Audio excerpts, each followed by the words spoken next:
Here to the channel, I am Gold Pony. I do new car, truck, SUV reviews on YouTube, and today we're in the brand new 2025 Nissan Murano, courtesy of Younger Nissan in Frederick, Maryland. For more information on their inventory, please feel free to check out the link in the description box below. So we're in this one today because obviously the Murano has been completely redesigned for the 2025 model year. There's a new look, there's a new engine, and best of all, there's a new transmission after all as well. So you do also get 2 years or 24,000 miles of complimentary maintenance. That's going to save you some money there as well. But ultimately in this video, we will be testing out and going over everything about this one, from acceleration to braking, steering feel, ride quality, sound system, exhaust clip, all that fun stuff. So having said all of that, what do you got to say? Let's just go ahead and jump right into it. And as always, let's start with pricing. And so as you can imagine, there are several different trim levels for the 2025 Murano. You got the SV front wheel drive starting at $40,470, SV all-wheel drive for $41,470, SL all-wheel drive, which is the one we are in today, starting at $46,560, and lastly the Platinum all-wheel drive going for $49,600. But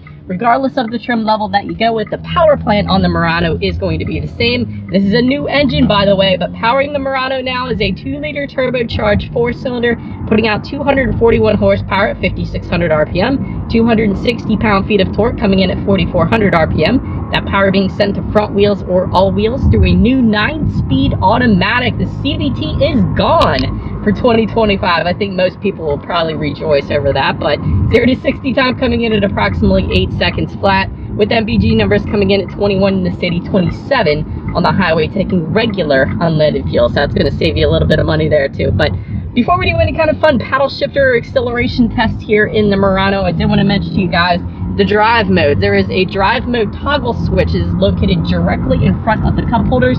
It is labeled D mode, and so drive modes will include Eco, Normal, and Sport, adjusting things like the shift points, the throttle response, and the steering sensitivity. So now having got all of that out of the way, what do you guys say? Let's go ahead and find a straightaway. Let's put the paddle shifters and acceleration here to the test. I want to see how quickly the paddle shifters react here, and I also want to see how quickly, of course, we can get this one here up to speed. All right, so there is a full manual shift mode. I just put it in there. You can probably hear it's holding the gear. That's amazing. Let's go. Oh, it's shifted. Oh, it's shifted. All right, so it's not a full manual shift mode, unfortunately. I wish it was, because that would have been stinking cool. So anyways, the paddle shifters kind of shifted for me, so I couldn't really tell you if they react quick or not. But anyways, it is what it is. Let's go ahead and find one more straightaway. Let's put the acceleration now here to the test, and let's see how quickly we can get this one here up to speed. All right, so found our straightaway in 3, 2, 1, go. There it is. All right, that's good enough. Yeah, there was a little bit of a delay there at the get-go for probably because it's turbocharged engine now. I know the V6 did do that back then, but that's okay. That's what you get with turbocharged engines. But once it kicked in, plenty of an acceleration to merge you onto any highway. So yeah, it's okay. It's okay. I don't think I like it actually as much as the V6, but it gets the job done. But anyways, to go along with that acceleration, as always, braking is equally important. So up front, you will find 13.8-inch ventilated front discs. In the back, 13-inch ventilated rear discs. As far as that 6-0 stopping distance goes, that comes in at a respectable 110 feet. That's a brilliant number. That's a sports sedan number right there, actually. So as far as braking feel goes, it's amazing. It is a very firm braking feel. It immediately brings you to a stop, and I 100% absolutely love it. So the braking is phenomenal in the new Murano. I'll just say that. And I still got it in sport driving mode. You can definitely tell it's a little noisier in that sport driving mode. Let's put it back. But anyways, then touching on suspension and handling, up front you're going to get an independent strut type front suspension. In the back, independent multi-link rear suspension, of course, front and rear stabilizer bars. As far as ride quality goes, it's been 100% perfectly fine in my short little test drive here today. And what may be contributing to that is the zero gravity seats that we got in the Murano. I didn't know what to expect when I first got in this one, because I heard about the zero gravity seats and I was like, I wonder if they're actually really going to be more comfortable than just regular seats. And they actually are. You really sink into them. They're absolutely wonderful. So very comfortable ride. Maybe just due in part because of the seat. So I don't know. I like it. But as far as steering feel goes, it is kind of loosey-goosey in this drive mode that I got it in right now. But The sport driving mode, you can tell a difference. It is a noticeable difference. It makes it a much heavier weight to the steering, so it's kind of got something for everybody there, so that is definitely a good thing. As far as cabin noise goes, we're going like 30 miles per hour right now, coming to a stop, but it's actually, that was one of the first things I noticed when I first got in the new Murano here, is it's a very serene cabin. So I'm thinking they probably got some kind of acoustic glass in this thing, because it is definitely a luxury-like kind of serene cabin in this, so 100% on point there. Taking a look at rear visibility, looking on my rear view mirror here, I can see perfectly fine out the back, so I personally don't have any issues there. And rain sensing windshield wipers, if you wanted them, they're going to come on that top platinum trim level. So essentially what that means is whenever this thing detects any kind of mist or rainfall, it's going to automatically turn on the windshield wipers for you there. So it's kind of like automatic headlights, just one less thing you got to worry about there. So that's pretty cool too. But that pretty much rounds out the performance segment of this review, you guys. Let's now go ahead and take a look at the exterior of our brand new 2025 Nissan Murano. Alright, so here she is, you guys. The new 2025 Nissan Murano, finished in champagne.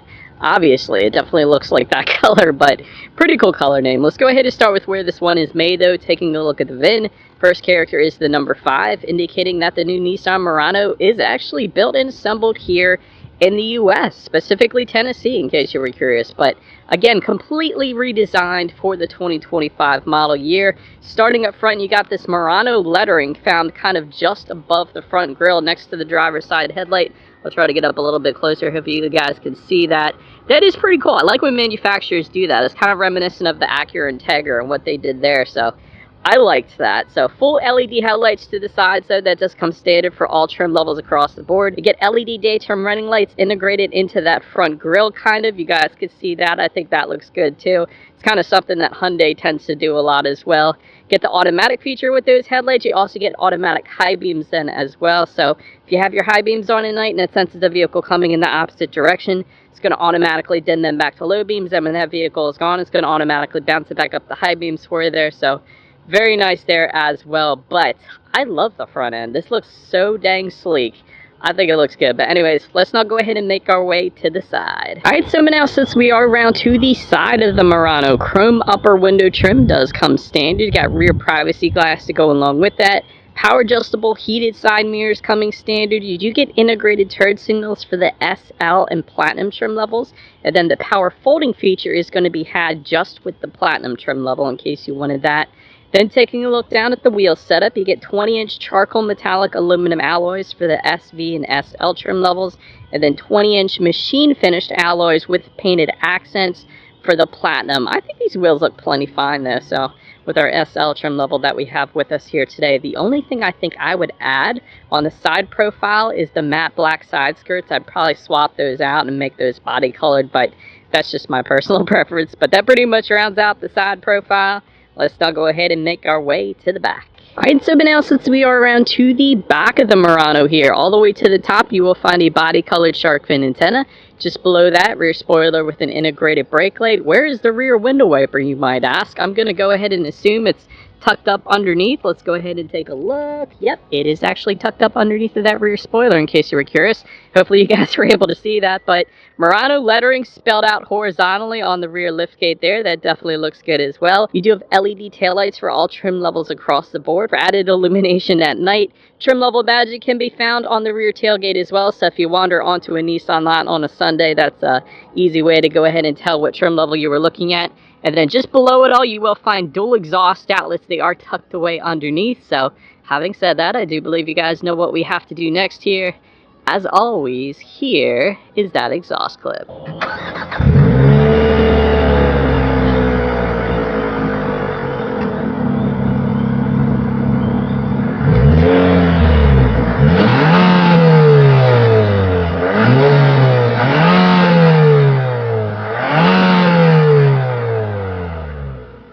So now since we are around to the back of the Murano, when it comes to opening up that rear liftgate, it is a power liftgate that does come standard, so that's definitely pretty nice. There is a button on the key fob, and then there's a button kind of within the Nissan logo on the upper portion of it, so it's kind of the 007 way right there. That's another way you can go ahead and open this one up. But once opened up, Cargo capacity comes in at 32.9 cubic feet. If that was not enough space, there is a 60-40 split, meaning the rear seats do fold down, bumping that up to 63.5 cubic feet then. There's also chrome-plated tie-down anchors back there. There's LED cargo lighting. There is grocery bag hooks back there as well, and then if you were to lift up underneath of that cargo floor, you will find a fix-a-flat back there in case you were curious. But so then making our way up to the rear legroom, that is going to come in at 36.5 inches. For reference, I mean even 6 feet tall. This is how much space I had in the rear seats there. You do have a rear center armrest with cup holders and a little bit of storage just in front of the cup holders as well. Rear ventilation does come standard. You got rear USB charging ports back there as well. Then if you wanted heated rear seats, go with the platinum trim level. That is how you're going to go ahead and get them. But then make your way up to the front seats. 8-way power driver seat will come standard for all trim levels. Heated front seats coming standard as well. Massaging front seats coming with the platinum trim level only, which is also going to give you memory settings. You can also get memory settings with the SL trim level. Leatherette surfaces will come standard, full leather seating with the platinum, and then ventilated front seats is going to come with the platinum trim level as well. Overall, as far as seat comfort goes, like I said earlier, these seats are incredibly comfortable. Zero gravity seats are definitely where it's at if you are a fan of seat comfort. But now let's go ahead and make our way to the steering wheel. It is a very unique design. It's kind of just a two-spoke design. There's not that center spoke going down to the bottom there, so that is kind of interesting. I like it. Leatherette wrapped steering wheel will come standard for all trim levels, and then you're going to find a heated steering wheel for the SL and platinum trim levels in case you were curious. But now let's go ahead and make our way to the startup. Let me start by showing you guys the key here. Got your Nissan logo all the way to the top. Lock, unlock, that button to pop the rear liftgate. That circular button at the very top under the Nissan logo, that is your remote start, which does come standard on all trim levels across the board. You gotta love that. But it is all keyless entry with a push button start. So all I'm going to do here is simply put my foot on the brake and press that engine start button located just by the driver's right knee there. And so once started up, when it comes to the gauge cluster, it is very high definition. It is a 12.3 inch digital gauge cluster that does come standard, and it looks dang good up there. And so there are steering wheel mounting controls found on the right side of the steering wheel. You can actually use those to adjust what is displayed up there. There's even a display where you can just show the navigation front and center if you wanted to help better keep your eyes on the road, so I liked that. Of course, you got trip A, trip B. There's tire pressure information for each individual tire. I liked that. There's your outside temperature, digital speedometer all the way to your right, along with how many miles you have left until you hit empty. So pretty much everything you could possibly want up there. Wouldn't have minded a bit more customization though, if you're asking me. But anyways, let's now go ahead and make our way to overall interior quality. A power moonroof is going to come on the SL and platinum trim levels, and yes, it goes all the way into the back. You gotta love that. Wireless phone charger for all trim levels across the board. That's located just in front of the shift buttons. And by the way, I'll mention those shift buttons real quick. They're all finished in gloss black. They're located just to the left of the drive mode toggle switch there. So it's not an actual shifter. They're just simply buttons. A lot of vehicles have been going that route lately, so I did want to mention that. Just above that, you have the haptic controls, which is kind of interesting. I don't know if I like them or don't like them yet. I haven't played around too much with it, but I actually don't mind them. So you just kind of press in on everything if I wanted to turn up or down the temperature or something like that. So I actually think it's kind of cool. That looks pretty darn good, and it's surrounded by, of course, that wood finish, so that also looks good. Homely controls are coming the platinum trim level only if you wanted those. Also up top, you have your overhead sunglass holder as well. I like this silver finish found in the doors and just below the infotainment screen. Would have been even better if they made that a texturized silver finish. I think that would have been even better, but nonetheless, it looks good. I like the Murano lettering found just underneath of this massive volume knob for the radio, so we'll test out that sound system in a little bit. Of course, you got your cup holders, a little bit of storage just to the left of the cup holders, and within the center armrest, there is a ton of space within there, so plenty of storage within that. Also, a lot of soft touch material found on the doors as well, along with contrast stitching. So overall, everything is finished very much on the high end of things, so I'm definitely a fan of all of that. But now let's go ahead and make our way to the infotainment screen here. It is a 12.3 inch color touchscreen display. You get Bluetooth and audio streaming with that. Wireless Android Auto, Apple CarPlay, you gotta love that. Factory navigation system is going to come on the SL and Platinum trim levels. You have Amazon Alexa capability up here as well. I just noticed that, so that is pretty darn cool. Of course, all of your climate control information at the bottom there, along with your heated steering wheel button and your heated seat buttons as well. And of course, you have your radio information up there as well. So when it comes to the sound systems, you get 6 speakers with the SV and then a 10-speaker Bose sound system for the SL and Platinum trim level. So having said that, what do you guys say? Let's go ahead and turn on the radio. Let's see what we got playing this morning, and let's test out the clarity of this one. It's amazing. That is a brilliant sound system for the Murano. It's just right. That is a brilliant sound system. And of course, Bose has been around for forever. They've been working with Nissan and Infiniti for the longest time now. I had a Bose sound system in my Infiniti G35 Coupe when they first came out, and it never failed me. It just lasted forever. So it's an amazing sound system in the Murano, without a doubt. I love that. But last thing I wanted to mention to you guys on that infotainment screen, at least, is when you do put the Murano in reverse, you will find an extremely high definition rear view camera coming standard across the board. Then the surround view monitor there to the left, that is going to come on the SL and Platinum trim levels. That, of course, is going to give you that bird's eye view, letting you know what is completely all around you, which is always going to lead us into safety. And so this one is not yet rated by IIHS. That's always the first thing I try to mention, but do your own research on that one. Front side curtain airbags do come standard. You get driver and passenger knee airbags up front as well. Rear side impact airbags, though, also come as standard. And that's typically like a $300 or $400 option with like Mercedes and BMW. So I like that those come standard. Rear child door locks in the back. You get a tire pressure monitoring system as well. But also coming standard, there's brake assist, traffic sign recognition, blind spot monitoring system, active lane keep assist, active lane centering, driver attention alert, adaptive cruise control, and you actually also get front and rear parking sensors. So that's something that typically doesn't come standard. So I like that. But overall, when it comes to my final thoughts, very nice interior quality. That's the first thing I want to say. I love the wood behind the haptic controls. I love all the gloss black finishes. So you definitely did this one very nice. I like the CVT is gone as well. The 9-speed shifted perfectly fine. I had no issues with that. Although, I do wish there was a full manual shift mode. But anyways, zero gravity seats. I think that was one of my favorite parts in the Murano here. My short little drive. It's so comfortable. This is going to be the ultimate road trip vehicle just because of how comfortable the seats are. So, huge fan of that. I think the one major thing I would change with this one would just be the powertrain. I would love a hybrid configuration for the Murano. That's really the direction I wish Nissan would head towards, just like Toyota has been doing for the longest time now. That is where it's at right now. It's not necessarily electric vehicles. That may be in the future, but right now the hybrid technology is where it's at. Everyone wants a big SUV that will still give you mid-30s to upper 30s miles per gallon with all-wheel drive. That is the perfect combination right now, at least for us Americans here in the US. But anyways, let me know what you guys think of the Murano in the comment section below. That's about it for this one, you guys. Thank you so much for watching.